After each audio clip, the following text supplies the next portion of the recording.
기억하시고 채워주시고 은혜를 더해 주실 줄로 믿습니다. 주의 임재 가운데 하나님을 예배하는 복된 시간 되기를 원하옵고 예수님의 이름으로 기도하옵나이다. 아멘.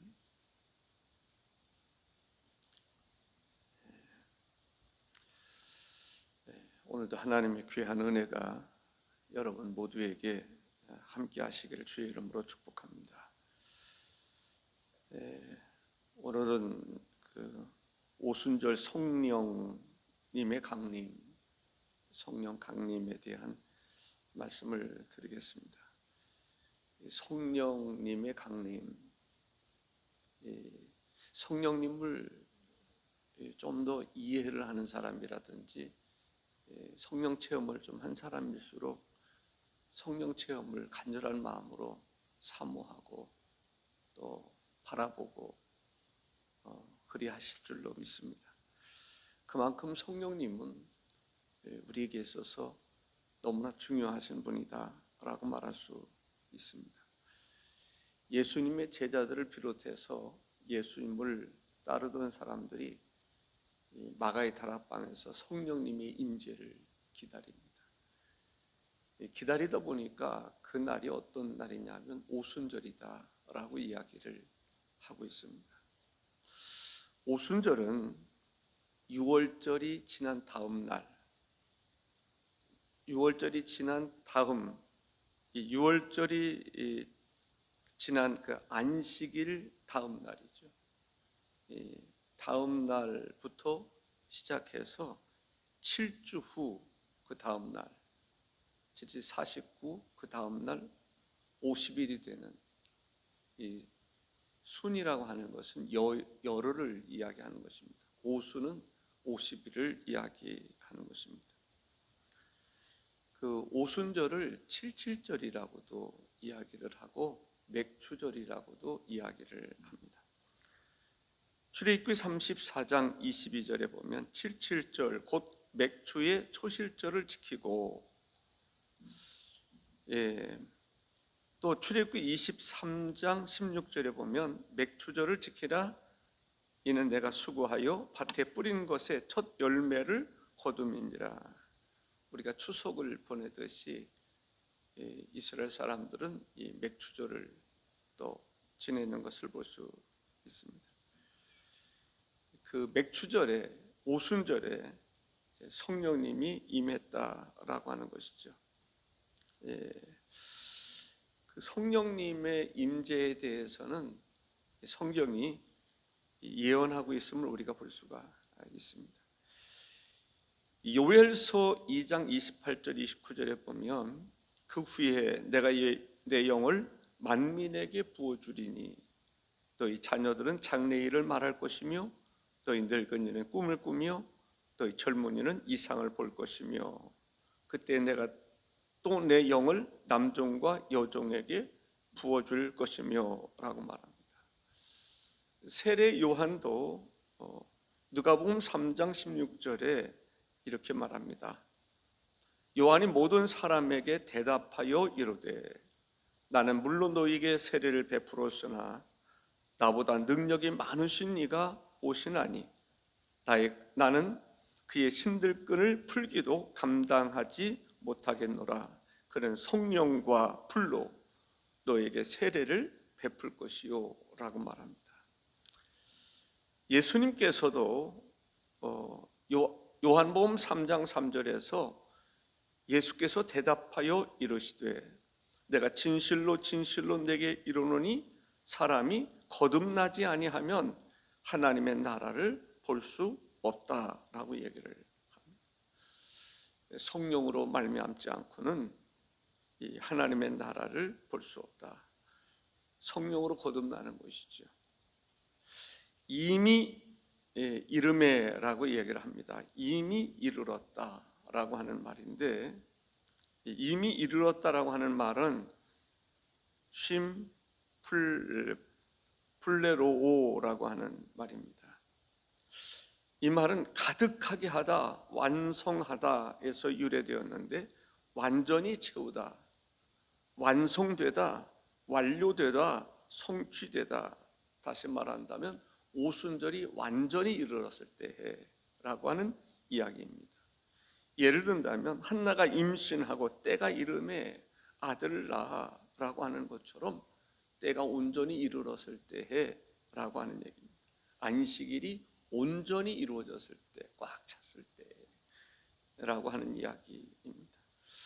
첫째로 오순절 날에 다 같이 한 곳에 모여서 기도하였음을 볼 수 있습니다. 1절에 오순절 날이 이미 이름에 그들이 다 같이 한 곳에 모였더니, 한 곳에 모였다. 이 한 곳에 모인다는 것은 같은 비전을 가지고 있지 않으면 한 곳에 모이기가 쉽지 않습니다. 한 곳에 모였다, 같은 비전을 가지고, 그 비전이 뭘까요? 예수님께서 말씀하시는 것처럼 성령을 받고자 하는 마음에서 사람들이 모인 거예요. 이 한 곳에 모여서 그들이 한 것이 있다면 뭘까요? 기도하는 것입니다. 무릎을 꿇는 것을 볼 수가 있습니다. 사실 무릎을 꿇지 않으면 우리가 한 곳에 모이기가 쉽지 않고요, 같은 비전을 가지고 모이기가 어렵습니다. 사람들마다, 애기들은요, 애기들 나름대로 고집이 있어요. 어른들은 어떨까요? 어른도 어른들 나름대로 고집이 있어요. 자기 주관. 옛적에 오래된 얘기죠. 이 역전 있는 곳에서 한 아이가 많이 울고 있더라고요. 가만히 보니까 울고 있는데 애타게 울고 있어요. 아마 너 좀 기다리고 있어. 그리고 엄마가 다른 데 간 것 같아요. 근데 엄마가 돌아오질 않는 거예요. 제가 그 아이를 데리고 이제 이 파출소 그쪽으로, 역전 파출소로 데리고 갔어요. 그랬더니 그때 당시만 하더라도 그런 아이들이 많았대요. 그래서 엄마 돌아오지 않습니다. 애를 보면 안 돼. 경찰이 하는 말이 엄마 돌아오지 않습니다. 엄마가 내버려 둔 거예요. 버리고 간 거예요. 그 경찰관의 생각에는 그랬습니다. 뭐 사실인지 아닌지는 저는 잘 모르겠지만, 그랬을 때 그 아이가 엄마를 얼마나 기다렸을까라는 거죠. 정말 사방을 돌아봐도 보이지 않고 오지 않고 애타게 울고 있는 거예요. 바로 120여 명이나 되는 사람들이 열흘까지 기다렸는데, 열흘 동안 기다렸는데 더 많은 사람들이 처음에 기다릴 수 있었겠죠. 바빠서 이런 사람 저 사람 가는 사람도 있고 그랬을 거예요. 근데 그 기다리고 있는 그 사람들에게 약속해 주신 성령이 임한 거예요. 지금도 우리가 성령의 임재를 경험하지 못하는 이유 중에 하나가 생각이 하나 되지 못하기 때문에 그런 건 아닌가. 옛적에는 부흥회를 하거나 그러면 성령 체험을 많이 했어요. 왜 그랬을까요? 제 목회 초창기만 하더라도요, 그 전이죠. 어느 지역에서 어느 교회에서 부흥회를 한다 그러면 이 마을 저 사람 저 마을 또 멀리 있는 사람들이 솥단지 갖다 놓고 거기다가 밥 해 먹으면서 그 교회에서 집회에 참여한 거예요. 기도원에도 많이 간 거죠. 집중해서 기도하니까 성령 체험을 많이 하는 거예요. 마가다락방에 성령의 역사가 일어나는데 모든 사람들이 무릎을 꿇었다라고 저는 생각해요. 하나님 앞에 기도하는데 기도 속에서 하나가 되는 거죠. 다른 데서 하나가 된다는 게 쉽지 않습니다. 기도하는 가운데 우리가 새벽마다 나와서 하나님 앞에 기도할 때 어떤 목적을 가지고 기도하는 거예요. 뜻을 가지고 기도하는 거예요. 저는 마음에 주부에 매주마다 나오는 것처럼 이 성전에 하나님의 영광이 가득합니다. 하나님의 임재를 사람들이 와서 경험하죠. 성령 받아야 생기를 얻을 수 있고 능력을 가질 수 있고 활동할 수 있어요. 성령 체험이 성령님에 의해서 하나님 복음도 증거하고 강권에서 채우고 하나님을 예배하는 가운데 정말 하나님의 기적 같은 역사가 일어나기를 사모하는 거예요.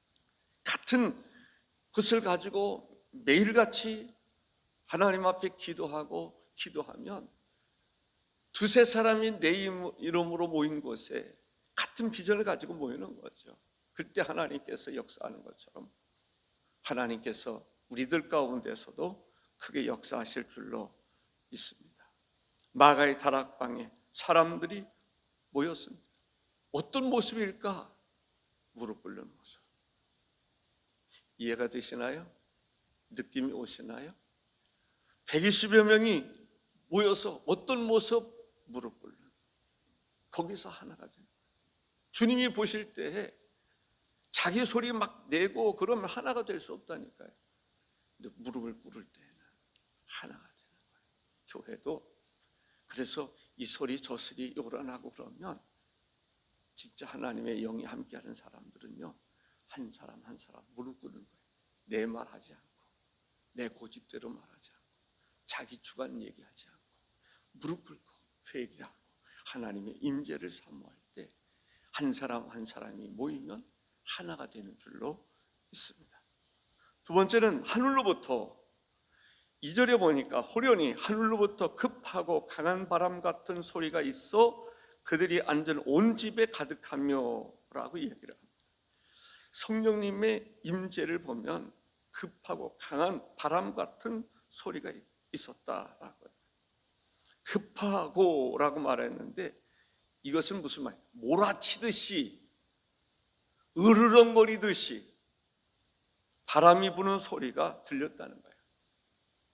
몰아치듯이 으르렁거리는 소리처럼 급하고 그 강한 바람 같은 소리가 있는데 그냥 어떤 분위기냐? 급하다, 몰아치듯이 으르렁거리듯이 바람이 불었다. 그 소리가 들렸다라는 것이죠. 예, 바람이라고 하는 것을 한번 찾아봤어요. 홍해 바다를 건널 때에 애굽의 병거와 군대가 이제 이스라엘 백성들을 추격하기 위해서 이제 홍해 바다에 들어갔습니다. 그랬을 때 그때 거센 이제 바람이 불고 거센 그 물이 그들을 덮어서 그들을 섬멸했던 것을 볼 수가 있습니다. 출애굽기 15장 10절에 주께서 바람을 일으키심에 바다가 그들을 덮으니 그들이 거센 물에 납같이 잠겼나이다 라고 이야기하고 있습니다. 이스라엘 백성들이 고기를 먹고 싶어 합니다. 불평하죠. 원망하죠. 하나님께서 모세를 통해서 메추라기를 이제 보내주시는데 바람을 일으켜 바다로부터 메추라기를 몰아서 진영에 2규빗쯤 내리게 했다라고 얘기를 합니다. 민수기 11장 31절에 바람이 여호와에게서 나와 바다에서부터 메추라기를 몰아 진영 곁 이쪽 저쪽 곧 진영 사방으로 각기 하루길 되는 지면 위 2규빗쯤에 내리게 한지라 했습니다. 하나님께서 바람을 일으키셨는데 창조의 역사를 일으키셨는지 바다에서부터 이 메추라기가 왔다라. 놀랍지 않습니까? 메추라기는요, 이 바다 생선도 아니고 바다에서 이제 사는 그러한 새가 아닙니다. 메추라기 보면요, 한 요만한데 메추리 알 여러분들 드셔본 적 있으실 겁니다. 저는 메추라기라고 그래가지고 이제 실질적으로 날아다니는 건데 제가 그때는 그 새총을 가지고 있어서 공기총이죠. 가지고 있을 때 그거 잡으려고 어떻게 그 진짜 메추라기인지는 메추리 새인지는 모르겠지만은 잡다가 실패했던 그런 기억이 있습니다. 예, 어쨌든 하나님께서 바다에서, 이건 바다에서 오래 이렇게 날아다니는 그런 새가 아니에요. 하나님께서 창조의 역사를 일으키셨던 것 같아요. 이해가 되십니까? 저는 바다에서 갈매기가 아니란 말이죠. 바다에서 날아다니는 그런 새가 아니에요. 육지에 있는 거죠. 그런데 하나님께서 거센 바람을 일으켜서 바다에서부터 메추라기가 날아오르게 하는데 두기빗이라고 하는 것은 한 규빗이 한 2cm? 이렇게. 그럼 한 이 정도 이렇게 쌓이게 메추라기가 날와서 쌓였다라는 거죠. 사람이 할 수 있는 게 아닙니다. 그러니까 하나님의 강력한 몰아치듯이 정말 어떤 으르렁거리듯이 그런 엄청난 바람을 통해서 쌓이게 하셨던 것을 볼 수가 있습니다.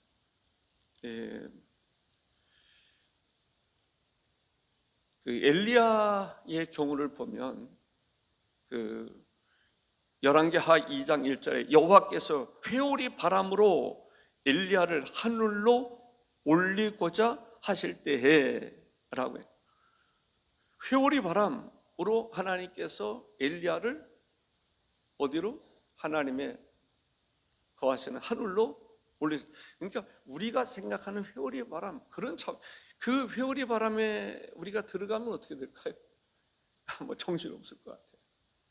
그러나 이야기하는 것은 회오리 바람, 어쨌든 그 하나님께서 일으키는 바람에 의해서 엘리야가 하나님 나라에 이르게 되는 것을 볼 수가 있습니다. 에스겔서 37장 9절에 보니까 생기가 라고 하는 이야기가 나오는데 9절에 또 내게 이르시되 인자야 너는 생기를 향하여 대언하라. 생기에게 대언하여 이르기를 주 여호와께서 이같이 말씀하시기를 생기야 사방에서부터 와서 이 죽음을 당한 자에게 불어서 살아나게 하라. 이 바람이라고 하는 것을 지금 설명하다 보니까 나름대로 좀 복잡하게 얘기한 것 같아요. 어쨌든 이 바람은 어떤 바람인가라고 하는 그 느낌을 가질 수 있으면 좋겠습니다. 3절에 보면 마치 불의 혀처럼 갈라지는 것들이 그들에게 보여 각 사람 위에 하나씩 임하여 있더니 여기에서 혀처럼 갈라졌다라고 해요. 그러니까 하나님의 성령이 임했는데 갑자기 혀처럼 한 사람 한 사람에게 막 갈라져 가지고 모든 사람에게 다 임했다라는 거예요. 여기서 강조하고자 하는 것은 불이라기보다는 불도 불이지만 갈라졌다는 거예요. 한 성령이 모든 사람에게 다 임했다라는 것을 보게 됩니다. 예, 그렇습니다. 모든 사람에게 동일한 불, 그러니까 하나님의 영이 각 사람에게 임했다. 마치 불이 갈라지듯이. 한번 생각해 보세요. 요즘에 뭐죠? 이 무기들 보면은 위에서 펑 터지면 다 수류탄 이렇게 터지듯이 쫙 깔리는 거 있잖아요. 사람들에게 성령께서 그렇게 꽉 임하셔서 갈라져서 사람 한 사람에게 다 임했다라고 하는 것을 볼 수가 있습니다. 예, 큰 불이 마치 쪼개지듯이 갈라져서 각 사람 위에 있었다라고 하는 것을 성령 체험을 했던 것을 볼 수가 있습니다. 우리는 이제 불의 강조점을 두는 경우들이 있어요. 불 같은 성령, 바람 같은 성령, 소리가 들리고 회오리 치듯이 그러한 어떤 성령의 역사, 각 사람 위에 갈라져서 임했다라고 하는 것을 볼 수 있습니다. 세 번째는 4절에 보면 그들이 다 성령의 충만함을 받고 성령의 말하게 하심을 따라 다른 언어들로 말하기를 시작하니라. 성령의 충만함을 받았다. 충만함이라고 하는 것은 물로 말하면 이 컵에 물이 가득 채워지는 것을 말합니다. 하나님의 성령의 역사가 각 사람에게 임했는데 그 임한 정도가 어떤 정도냐면 충만했다는 거예요.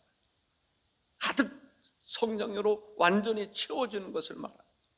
인격도 성령으로 채워지고 모든 것이 성령으로 채워지는 거예요. 사도행전 4장 31절에 보면 빌기를 다함에 모인 곳이 진동하더니 무리가 다 성령이 충만하여 담대히 하나님 말씀을 전하니라. 성령의 충만함. 그들에게 무엇이 있습니까? 하나님 말씀이 있어요.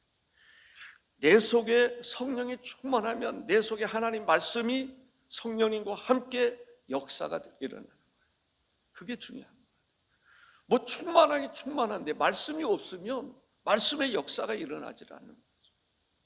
내 속에 하나님 말씀이 있으면. 그래서 성령의 강력한 임재와 역사가 있는 사람들을 보면은 성경을 아는 것을 보죠. 성경 공부를 제대로 하든지.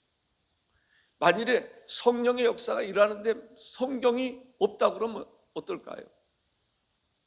차원이 다를 것 같아요. 그래서 우리가 늘 평상시에 하나님 말씀을 읽고 또 하나님 말씀을 배우고 이 큐티라고 하는 것이 어떻게 보면 참 위험할 수 있는 게 큐티입니다. 큐티를 잘못하면 이단 교주들이 된다니까요. 큐티 같은 걸 할 때 지도를 잘 받고 해야 돼요. 이단 교주들도 성경을 모르는 게 아니에요. 성경 가지고 혼자 연구하다가 혼자 이상한 사람 되어버려요. 이 사탄의 꾀임에 빠져가지고 내가 하나님이다 라고 이야기 안 된다니까요. 그런 사람들이 있어요. 내가 하나님이다, 내가 메시아다, 내가 구원자다. 왜 그럴까요? 성경을 몰라서가 아니에요. 자의로 해석하기 때문에 그래요. 잘못된 큐티를 하게 되면. 그래서 제가 이 큐티가 참 좋은데 중요한데 그 큐티를 할 때 가만히 보세요. 그런 사람들이 이 자기 신앙의 어떤 색깔, 성경에서 말하고 있는 그러한 공동체 속에서 하나님 말씀을 따라 살아가야 되는데 그렇지 못한.